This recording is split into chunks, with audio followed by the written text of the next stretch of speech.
The day before, we visited Uvalde, Texas. In front of Robb Elementary School, we stood before 21 crosses for 19 third and fourth graders and 2 teachers. On each cross, a name, and nearby, a photo of each victim that Jill and I reached out to touch. Innocent victims murdered in a classroom that have been turned into a killing field. Standing there in that small town, like so many other communities across America, I couldn't help but think there are too many other schools, too many other everyday places that have become killing fields, battlefields here in America. We stood at such a place just 12 days before, across from a grocery store in Buffalo, New York, memorializing 10 fellow Americans, a spouse, a parent, a grandparent, a sibling, gone forever. At both places, we spent hours with hundreds of family members who were broken, whose lives will never be the same. They had one message for all of us: do something. Just do something. For God's sake, do something. After Columbine, after Sandy Hook, after Charleston, after Orlando, after Las Vegas, after Parkland, nothing has been done. This time that can't be true. This time we must actually do something. The issue we face is one of conscience and common sense. For so many of you at home, I want to be very clear. This is not about taking away anyone's guns. It's not about vilifying gun owners. In fact, we believe we should be treating responsible gun owners as an example of how every gun owner should behave. I respect the culture and the tradition and the concerns of lawful gun owners. At the same time, the Second Amendment, like all other rights, is not absolute. It was Justice Scalia who wrote, and I quote, "Like most rights, the rights granted by the Second Amendment are not unlimited." Not unlimited. It never has been. There have always been limitations on what weapons you can own in America. For example, machine guns have been federally regulated for nearly 90 years, and this is still a free country. This isn't about taking away anyone's rights. It's about protecting children. It's about protecting families. It's about protecting whole communities. It's about protecting our freedom to go to school, to a grocery store, to a church, without being shot and killed. According to new data just released by the Center for Disease Control and Prevention, guns are the #1 killer of children in the United States of America. The #1 killer. More than car accidents, more than cancer. Over the last 2 decades, more school-age children have died from guns than on-duty police officers and active-duty military combined. Think about that. More kids than on-duty cops killed by guns. More kids than soldiers killed by guns. For God's sake, how much more carnage are we willing to accept? How many more innocent American lives must be taken before we say enough, enough? I know that we can't prevent every tragedy, but here's what I believe we have to do. Here's what the overwhelming majority of American people believe we must do. Here's what the families in Buffalo and Uvalde in Texas told us we must do. We need to ban assault weapons and high-capacity magazines. And if we can't ban assault weapons, then we should raise the age to purchase them from 18 to 21. Strengthen background checks, enact safe storage law and red flag laws. Repeal the immunity that protects gun manufacturers from liability. Address the mental health crisis, deepening the trauma of gun violence and as a consequence of that violence. These are rational, common sense measures. Here's what it all means. It all means this. We should reinstate the assault weapons ban and high-capacity magazines that we passed in 1994 with bipartisan support in Congress.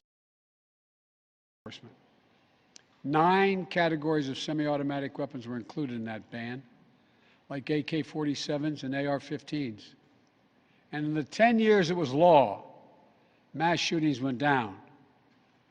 But after Republicans let the law expire in 2004, and those weapons were allowed to be sold again, mass shootings tripled. Those are the facts. A few years ago, the family of the inventor of the AR-15 said he would have been horrified to know that its design was being used to slaughter children and other innocent lives instead of being used as a military weapon on the battlefields as it was designed. That's what it was designed for. Enough. Enough. We should limit how many rounds a weapon can hold. Why in God's name should an ordinary citizen be able to purchase an assault weapon that holds 30-round magazines that let mass shooters fire hundreds of bullets in a matter of minutes? The damage was so devastating in Uvalde, parents had to do DNA swabs to identify the remains of their children. 9 and 10-year-old children. Enough. We should expand background checks to keep guns out of the hands of felons, fugitives, and those under restraining orders. Stronger background checks are something that the vast majority of Americans, including the majority of gun owners, agree on. I also believe we should have safe storage laws and personal liability for not locking up your gun. The shooter in Sandy Hook came from a home full of guns. They were too easy to access. That's how he got the weapons. The weapon he used to kill his mother and then murdered 26 people, including 20 first graders. If you own a weapon, you have a responsibility to secure it. Every responsible gun owner agrees to make sure no one else can have access to it, to lock it up, to have trigger locks. And if you don't, and something bad happens, you should be held responsible. We should also have national red flag laws so that a parent, a teacher, a counselor can flag for a court that a child, a student, a patient is exhibiting violent tendencies, threatening classmates, or experiencing suicidal thoughts. It makes them a danger to themselves or to others. 19 states in the District of Columbia have red flag laws. The Delaware law is named after my son, Attorney General Beau Biden. Fort Hood, Texas, 2009, 13 dead and more than 30 injured. Marjory Stoneman Douglas High School in Parkland, Florida, 2018, 17 dead, 17 injured. In both places, countless others suffering with invisible wounds. Red flag laws could have stopped both these shooters. In Uvalde, the shooter was 17 when he asked his sister to buy him an assault weapon. Knowing he'd be denied because he was too young to purchase one himself, she refused. But as soon as he turned 18, he purchased 2 assault weapons for himself. Because in Texas, you can be 18 years old and buy an assault weapon even though you can't buy a pistol in Texas until you're 21. If we can't ban assault weapons, as we should, we must at least raise the age to be able to purchase one to 21. Look, I know some folks will say 18-year-olds can serve in the military and fire those weapons. But that's with training and supervision by the best trained experts in the world. Don't tell me raising the age won't make a difference. Enough. We should repeal the liability shield that often protects gun manufacturers from being sued for the death and destruction caused by their weapons. They're the only industry in this country that has that kind of immunity. Imagine if the tobacco industry had been immune from being sued, where we'd be today. The gun industry's special protections are outrageous. It must end. And let there be no mistake about the psychological trauma that gun violence leaves behind. Imagine being that little girl, that brave little girl in Uvalde, who smeared blood off her murdered friend's body onto her own face, to lie still among the corpses in her classroom and pretend she was dead in order to stay alive. Imagine what it would be like for her to walk down the hallway of any school again. Imagine what it's like for children who experience this kind of trauma every day in school, in the streets, in communities all across America. Imagine what it's like for so many parents to hug their children goodbye in the morning, not sure whether they'll come back home. Unfortunately, too many people don't have to imagine that at all. Even before the pandemic, young people were already hurting. There's a serious youth mental health crisis in this country. We have to do something about it. That's why mental health is the heart of my unity agenda that I laid out in the State of the Union address this year. We must provide more school counselors, more school nurses, more mental health services for students and for teachers, more people volunteering as mentors to help young people succeed, more privacy protection and resources to keep kids safe from the harms of social media. This unity agenda won't fully heal the wounded souls, but it will help. It matters.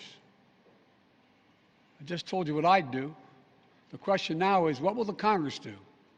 The House of Representatives has already passed key measures we need. Expanding background checks to cover nearly all gun sales, including at gun shows and online sales. Getting rid of the loophole that allows a gun sale to go through after 3 business days, even if the background check has not been completed. And the House is planning even more action next week. Safe storage requirements, the banning of high-capacity magazines, raising the age to buy an assault weapon to 21, federal red flag law, codifying my ban on ghost guns that don't have serial numbers and can't be traced, and tougher laws to prevent gun trafficking and straw purchases. This time, we have to take the time to do something. And this time, it's time for the Senate to do something.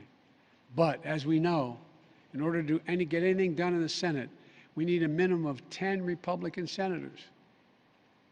I support the bipartisan efforts that include a small group of Democrats and Republican senators trying to find a way.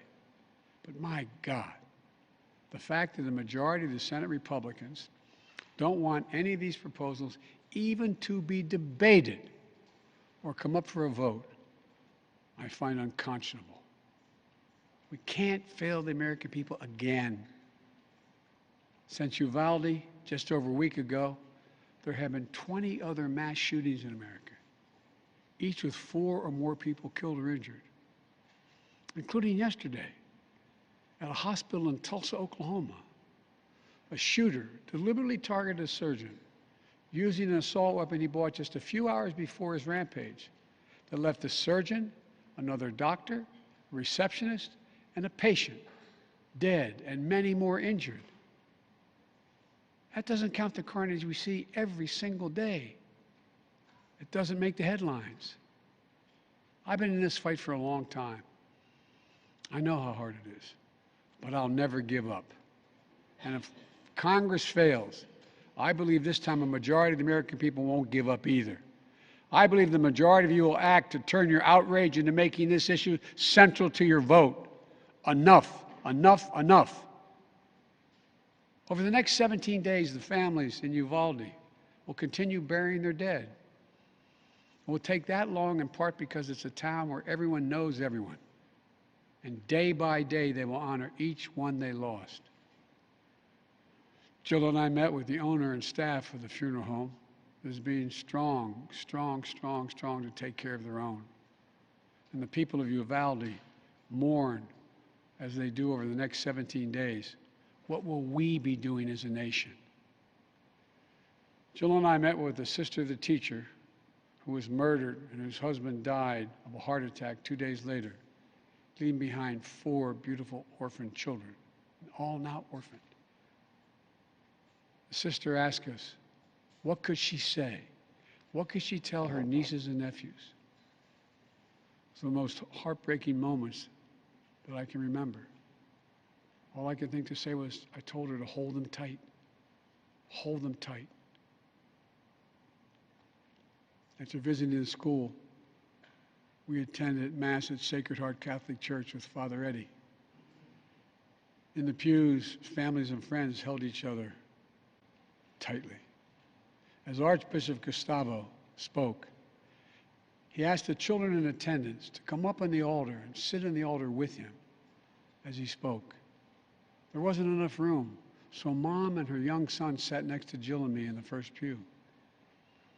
And as we left the church, a grandmother who had just lost her granddaughter passed me a handwritten letter. It read, quote, "Erase the invisible line that is dividing our nation.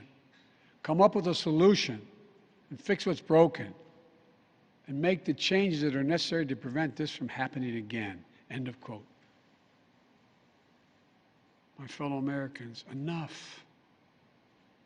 Enough. It's time for each of us to do our part.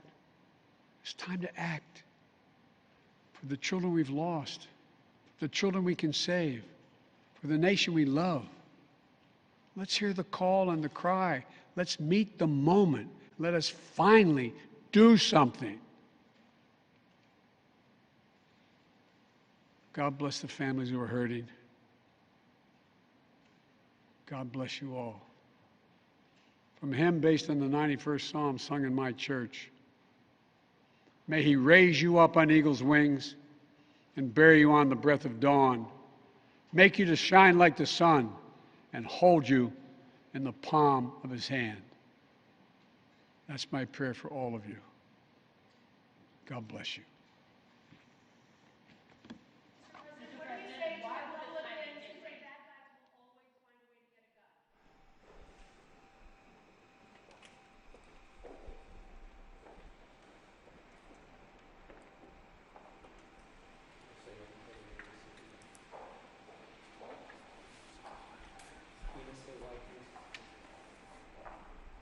Stay up and stay away.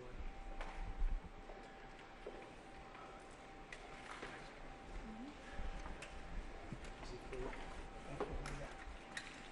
You too. Melissa, are you stable and wide?